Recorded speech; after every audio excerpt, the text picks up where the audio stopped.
随着越来越多的太空死灵王朝从休眠中苏醒，大军征服的脚步越走越远，控制的银河疆域也与日俱增。但所有王朝始终是各自为政，领袖之间彼此相争的频繁程度丝毫不亚于联手抗敌。也许是碍于贵族的傲气，也许是因为内置的程序剥夺了相应的能力，许多太空死灵领袖都不想承认这样一个事实，那就是太空死灵重掌银河霸权的可能性早在千万年前就已荡然无存。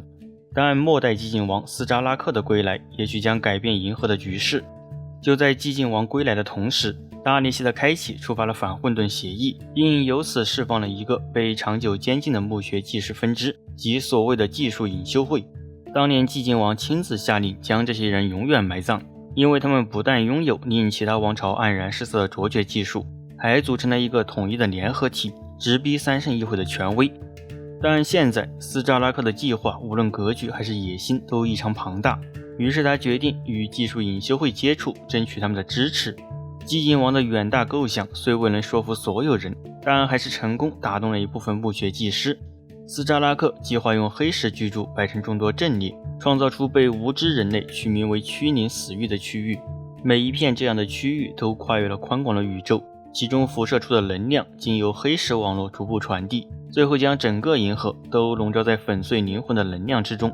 凡是有石柱存在的区域，现实宇宙都会与亚空间隔绝开来，就像是在二者之间筑起了一块幕布。虽然无法完全隔绝，但还是会让亚空间航行、星域通讯、灵能使用以及恶魔显现都变得极为困难。寂静王斯扎拉克相信，如果这些分散的区域持续扩张，并最终连成一片，就能永远终结混沌的威胁。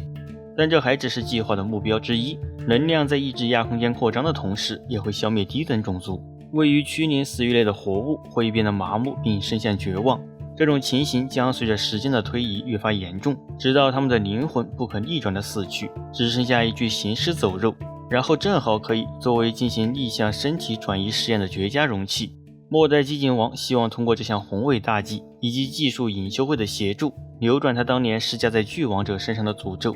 而太空死灵也将因此团结起来，消灭躲过劫难的敌人，重新统治整个银河。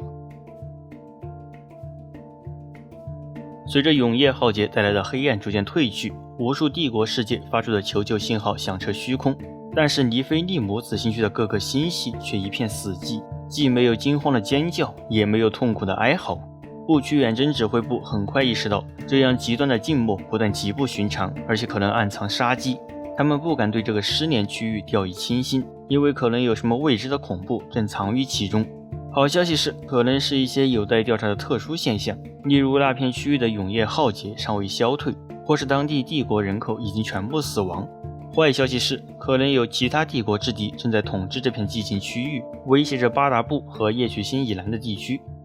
总之，针对这一区域的异常，帝国必须立刻做出响应。于是探查尼菲利姆子星区的任务便被交给了装备精良的卡尼德斯战斗群。这支队伍的领袖是战斗群司令马伦，他是一位意志坚定的帝国海军上将，曾被手下的舰长们亲切地称为格洛克斯公牛。而马伦的战争议会负责在战役中为他提供参谋建议，其中包括来自极限战士、黑色圣堂和死亡守望的星际战士，来自泰林家族和莫坦家族的贵族骑士，来自鞭笞者泰坦军团的机长，以及攘外修会的大审判官凯利亚德拉克斯。但当众人抵达尼菲利姆子星区的相邻星系时，先前派出的侦察队就发现该星系正处于大规模的恐慌和混乱中，许多星球都爆发了叛乱。然而这些叛乱者并不是在反抗帝国的压迫，也不是因为对黑暗诸神的崇拜，仅仅只是想逃离这个星系。其中几个星系甚至还爆发了异形战争，而这些疯狂的异形也并不想占领这些星球，只是为了抢到逃离这些星球的机会。于是卡尼德斯战斗群派出了一些部队前去帮助受影响最为严重的几个星系恢复帝国统治。随后当舰队进一步靠近那片充斥着诡异的区域时，战斗群中的所有导航者和星域者都发现了前方的异样。有些感受不到的人会认为这里是一片安全的新港，毕竟原本汹涌的亚空间波涛到了这片区域的边界就静止不前了。然而那些失控的防御武器和毫无回应的太空战却证明了事情并没有那么简单。于是卡尼德斯战斗群的众人一鼓作气，开始向寂静区域内部进发，而他们的噩梦现在才刚刚开始。就在卡尼德斯战斗群驶向寂静区域时，一支意料之外的友军加入了他们。这是一支来自殉教圣女教团的战斗修女部队，由人称驱魔圣卫的艾菲瑞尔·斯特恩率领。艾菲瑞尔曾看到一个冰冷寂静的末日预示，为了避免这个末日的到来，他派灵族同伴凯甘尼尔前去召集新的盟友，而自己则被预示指引到了自己的姐妹身边。艾菲瑞尔加入了修女们的战斗，用奇迹击溃了来袭的怀疑者。虽然大部分战斗修女一开始并不信任被审判庭判为巫女的艾菲瑞尔，但他在战斗中展现出的神圣力量，让战斗修女们最终认可了他对帝皇的忠诚。在驱魔圣卫的带领下，修女们势如破竹，大获全胜。当修女们离开塞维尼塔斯时，艾菲瑞尔意识到不屈远征正是一场名副其实的圣战。为了支援远征军，他和修女们一同加入了卡尼德斯战斗群。而随着战斗群越来越靠近寂静区域，艾菲瑞尔的忧虑也越来越强。时间一天天过去，凯甘尼尔仍未归来，而驱魔圣卫的可怕预言却越发清晰。对那些穿过寂静帷幕的帝国军队而言，这片后来被称为驱灵死域的地区显得格外诡异。但对太空死灵构造师来说，这个反亚空间节点矩阵是一件无与伦比的工程杰作。位于驱灵死域核心的是星度星系，一个巨大的黑石牢笼耸立于此，囚禁着星系中央巨大而狂暴的恒星。无数的太空死灵构造体悬浮于周围的虚空中，通过能量光束锚定在这个巨石囚笼上。一艘艘墓穴战舰和飞行器在囚徒恒星的灼热光芒中穿梭，守卫着这庞大的能源。外部则是由无数巨大的黑石尖塔组成的网络，每一座尖塔都是独一无二的庞然大物，它们分散于各个节点星系和外围星系上，用于维持并拓展一个反亚空间负极能量场。这便是被帝国称为驱灵死域的巨型超构造体。机械修会中最具探索和创造精神的技术神父也难以理解其神秘的运作原理，但驱灵死域的能力却毋庸置疑，因为在卡利德斯战斗群步入其中几天后，他们就发现了被称为失魂禁制的恐怖现象。战斗群司令马伦的几个手下建议他谨慎行事，但马伦并没有采取他们的提议，就连渴望研究亚空间异象的机械神父都没能让他放弃这一想法，毕竟自己可是受基里曼的命令前来查明真相的。随着周围愈发猛烈的亚空间风暴直接威胁到了战斗群舰船，马伦命令导航者驶向前方平静的亚空间波涛，穿过缥缈的帷幕。面对着越来越近的亚空间波涛，众人只能寄希望于前方真的是一片新建避风港。穿过笼罩这片区域的亚空间迷雾，帝国舰队便驶入了一片死寂的区域。战斗群中的一些灵能者声称亚空间已经平息，另一些则说亚空间风暴依然在肆虐，只不过其波涛被阻隔在了一道拥有分形结构的复杂穹顶之外。还有人在议论，战斗群其实是进入了一个恐怖的亚空间陵墓，注定死亡的命运正萦绕在自己身边。战斗群司令马伦命令部队分散部署，多个行动部队自银河西北方向进发，将前线推进到帕拉迪斯、泽多斯、生态和瓦丁格斯几个星系。但向前推进的各个部队随后都汇报，军队中弥漫着强烈的不安，导航者、星域者以及战斗灵能者也感到呼吸困难、头晕脑胀。与生俱来的灵能现在也难以施展。技术神父也警告说，亚空间引擎的效率正逐渐降低，推进帝国战舰所需的能源越来越多。卡西奥是旗舰锤击号上的一名工程贤者，用他的话来说，众人现在就像在一艘火星沙型游艇上，但周围却没有一丝能吹动船帆的风。与此同时，永恒仇恨号、贪婪者号和帝皇慈悲号3艘战舰的盖勒立场突然失灵，如同被丢入真空中的人体一样爆炸，恐慌瞬间在几艘战舰中蔓延开来。然而没有任何恶魔前来袭击这些失去立场保护的舰船。有人说这是帝皇的奇迹，但更多人却心生畏惧，恶魔的缺席让他们感到不安。不过卡利德斯战斗群仍在缓慢地前行着，他们艰难地进行了一次又一次亚空间跳跃，却总被不明异常所打断。通讯官、辽普仪专员和愈发憔悴的星域者们不断探索着这片虚空，试图找到哪怕最细微的一丝帝国信号。他们抵达的这些星系本该有大规模殖民地，但现在却只能检测到自动击混的二进制杂音，完全搜索不到任何人类或异形生命信号。更糟糕的是，他们检测到许多世界都正在发射一种未知的能量，每一道能量源都极为强大，就算在千里之外的虚空中都可以被感知到。然而众人无法识别出这些能量的本质，也不知道它们究竟代表着什么。在登陆了一个寂静世界后，一切开始变得更加诡异。战斗群的地面部队，尤其是新界军的士兵们开始萎靡不振，他们称自己出现了被监视感和焦虑感，并且在几天甚至仅仅数小时之后就被虚弱与绝望击垮。新界军部队纷纷擅离职守，放弃了自己的使命，有的甚至直接瘫倒在地，不肯回话，也不愿行动，就连政委的大规模处决都无法让他们重振旗鼓。不过灵能者们受到的影响更加严重，许多灵能者称自己无法呼吸，就像在湍急的水流中喘不上气，更严重的则被直接逼疯，进而选择用自杀结束痛苦。很快，战斗群中的领航者和先渔者就因自杀而严重不足。马伦命令给所有幸存的灵能者指派尖锐的保镖，以免这些备受折磨的家伙残害自己。这种后来被称为失魂禁制的现象，同样会伤及星际战士、骑士家族的贵族以及万机神的仆从。虽然他们可以坚持更长的时间，但终究无法避免，唯独战斗修女们几乎不受影响。但寂静区域类帝国的诡异现状，还是让战斗群的士气进一步受挫。农业综合体、太空港、发电站、精炼厂、采矿场、军事要塞，甚至各个朝都全都一干二净。负责侦察的星际战士发现居民的餐桌上放着已经变冷发霉的食物，吉普沉默的站立着，他们的机械结构依然在运转，但活体组件已经陷入了死寂。陆行车、采矿机和穿梭机静静躺在他们坠毁的地点，似乎在载具失控后，驾驶员没有采取任何防止坠毁的措施。有的地方甚至爆发了火灾或等离子反应堆过载，造成了进一步的破坏。不过有的地方还是存在着战斗痕迹的，但数量稀少和不够清晰，导致难以确认究竟发生了什么。数十亿帝皇的仆从就这样从人间蒸发了。大审判官德拉克斯负责带队调查这种静止世界产生的原因，让战斗群将士萎靡不振的可怕现象一定也影响了这里的居民。他不知道这些民众是怎样凭空消失的，对数据记魂和视频日志的调查也只发现了损坏的数据和被抹除内容的录像带。但大审判官德拉克斯对这些恐怖事件的源头有自己的推断。事实上，在加入卡利德斯战斗群之前，审判官就有过这样的担忧，只不过自己需要更多的证据才能说服整个战斗群。而帝国军队不知道的是，在他们推进的同时，异形特工正监视着他们的一举一动。强大的透视装置让太空死灵将一切尽收眼底，奉其主人或者说主人的代表之命，这些异形并没有发动突袭，只是冷冷的观察，并将所有结果通过量子纠缠频道传递到启明者萨拉斯的藏身之处。启明者犹如巨网中心的蜘蛛一般蛰伏着，像观察昆虫一样欣赏着人类在躯灵死域中挣扎。启明者萨拉斯知道进攻的时候快到了，但现在他选择继续观察。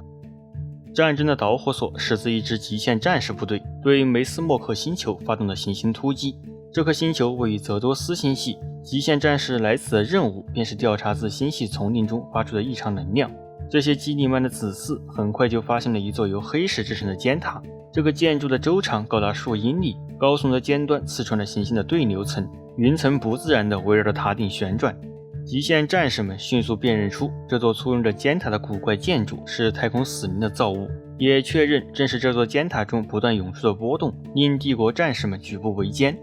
极限战士在收集了尖塔及其防御设施的战略情报后迅速撤离，尖塔防御部队则受制于萨拉斯下达的固守协议，无法对极限战士展开追击。启明者萨拉斯立刻意识到自己将太空死灵陷入了被动，然而为时已晚，人类已经发现了躯灵死域的源头，很快就会对此地发动大规模进攻。梅斯莫克尖塔是第一个被发现的此类建筑，但并不是最后一个。战斗群司令马伦得到讯息，还有更多与之相似但又存在明显差异的尖塔正矗立于这片区域的其他帝国世界上。同时也有报告称太空死灵军队正在移动，几个行动部队发现了凭空出现的太空死灵方阵，并遭到了敌人的袭击，伤亡人数不断增加，恐慌情绪迅速蔓延。但马伦并没有因此而分心，他终于有了确切的目标，现在是时候向士气低落的将士们证明，这个神秘的敌人并非不可战胜。然而战斗群对梅斯莫克尖塔的突击行动从一开始就陷入了劣势，失灵的亚空间引擎和陷入静止的船员阻碍了帝国的进军，最终只有2/3的战舰和运输船及时到达了马伦指定的集结点。但大规模太空死灵战舰编队却从原本死气沉沉的泽多斯星系中席卷而来，对帝国展开了反击。更何况马伦的部队在抵达梅斯莫克之前，许多战舰都已受损，有一些甚至已被彻底击毁。曾经的寂静世界，如今却到处闪烁着诡异光芒，那是解除隐蔽的轨道防御系统。但帝国运输船还是不顾自己受损的护盾和船体，将一批又一批士兵投向了梅斯莫克的地表。星际战士们一马当先，极限战士、黑色圣堂和几支死亡守望的杀戮小队，在尖塔的北部和东部开辟出了前沿阵地。紧随其后的是6个星界军军团的步兵和装甲，在他们中间是救世主号战将级泰坦的庞大身躯。而在太空死灵这边，民工机械体和无尽的太空死灵武士从丛林中涌出，双方在数个前线区域交火，爆弹、激光和炮弹飞来飞去，芬尼光束和活体闪电交相辉映。与此同时，启示录级战列舰凯旋号一路血战，终于成功穿过了太空防线，开始对尖塔进行轨道轰炸。凯旋号的光矛和星星炮火力全开，浓烟和烈火瞬间吞没了尖塔。帝国的将士们见状纷纷欢呼雀跃。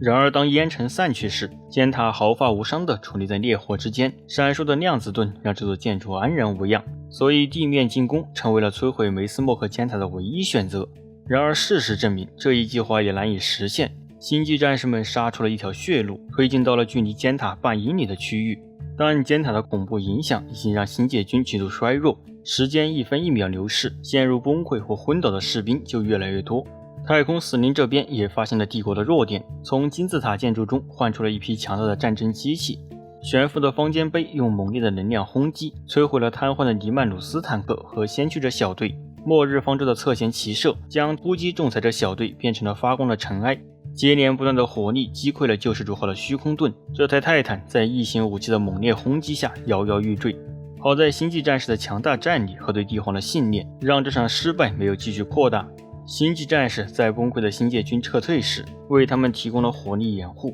阿梅俄斯和坦尼尔2支杀戮小队为了牵制太空死灵而全员牺牲。盖哈特元帅则率领一支反击部队，击退了试图摧毁泰坦的太空死灵，并亲眼目睹了双方交战带来的惨痛代价。当帝国登陆船穿过由毁灭之镰和古墓之刃组成的防线时，被带回安全之处的地面部队已经没有了战斗力。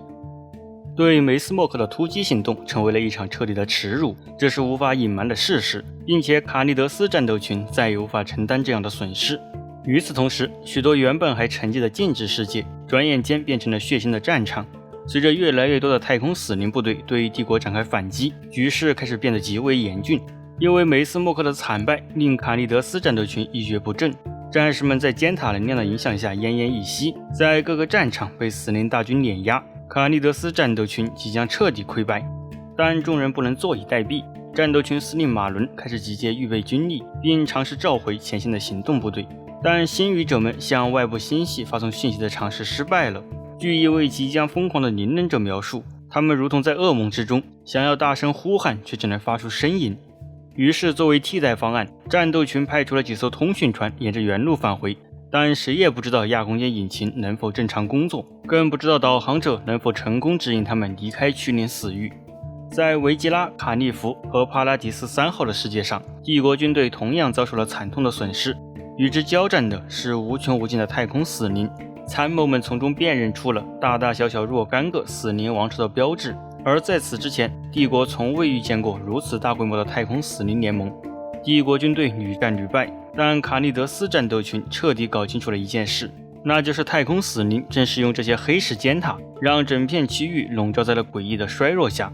由于这种折磨灵魂的恐怖能力和被称为不可接触者的诅咒极为相似，因此这片区域被帝国正式命名为驱灵死域。这个名字虽然很贴切，但对士气来说毫无益处，因为对绝大多数人类而言，不可接触者就是恐怖的化身。在这个绝望的时候提起他们的名字，只会让恐慌进一步增强。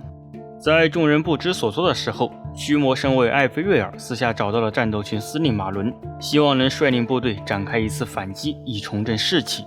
艾菲瑞尔并非头脑一热，而是早已选好了目标。他打算进攻的并不是某个严防死守的尖塔世界，而是一个重要的太空死灵传送枢纽。此前侦察部队在那里发现了3座相邻的墓室大门，虽然戒备森严，但若能攻下此地，太空死灵向泽多斯和生态2个星系的部署便会被中断。马伦明白艾菲瑞尔这个计划的战略意义，他也听说了，虽然连星际战士在驱灵死狱中都倍感折磨，但战斗修女却能抵抗这一邪逆的消息。于是马伦将对帝皇的信仰寄托在了艾菲瑞尔身上，批准了这场自梅斯莫克战役以来最大规模的行动。这是一场豪赌，一旦失败，卡尼德斯战斗群就将彻底消亡。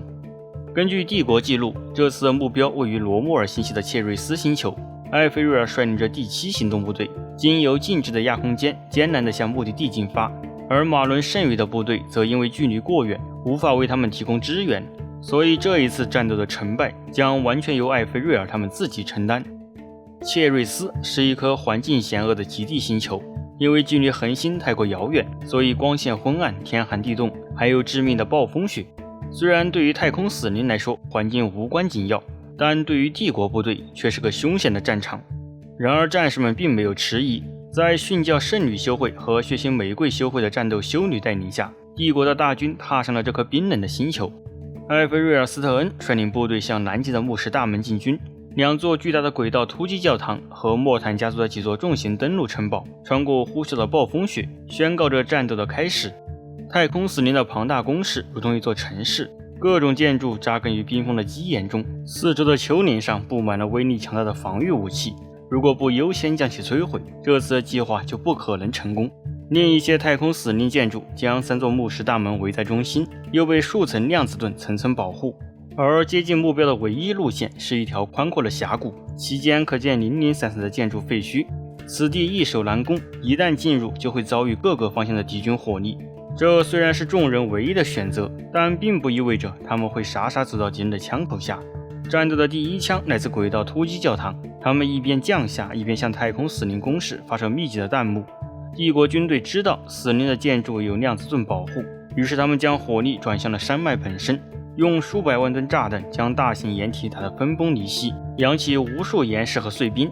没有护盾防御的死灵建筑被山崩直接摧毁，防御最为坚固的要塞也被碎石和冰雪掩埋。于是太空死灵启动了防御设施，开始回敬帝国部队。耀眼的能量束从浮石巨塔和方尖碑中跃出，一座莫坦登陆城堡瞬间变成了翻滚的火球，旋转着从编队中脱离，坠入了远方的雪地。与此同时，一群又一群死灵武士和战争机器从墓穴建筑中涌出，帝国登陆部队从天而降，24队炽天使和风天使飞向死灵防御工事，骑士家族空降载具重重砸在了丘陵之间，骑士机甲冲击着外延的死灵火炮阵地。同时抵达的还有上百艘登陆船和大型运输舰。艾菲瑞尔率领大军向峡谷进发，在他身后是2000多名殉教圣女修会、500多名血腥玫瑰修会的战斗修女，以及大量的新界军步兵和坦克。在凛冽的风雪之中，战斗修女们高唱着赞美帝皇的圣歌。虽然凡人士兵们依然被失魂禁制折磨着，但所有人都能感到修女们的信仰同样也在自己的胸膛中燃烧。他们知道帝皇的神圣战士将引领他们打赢这一仗。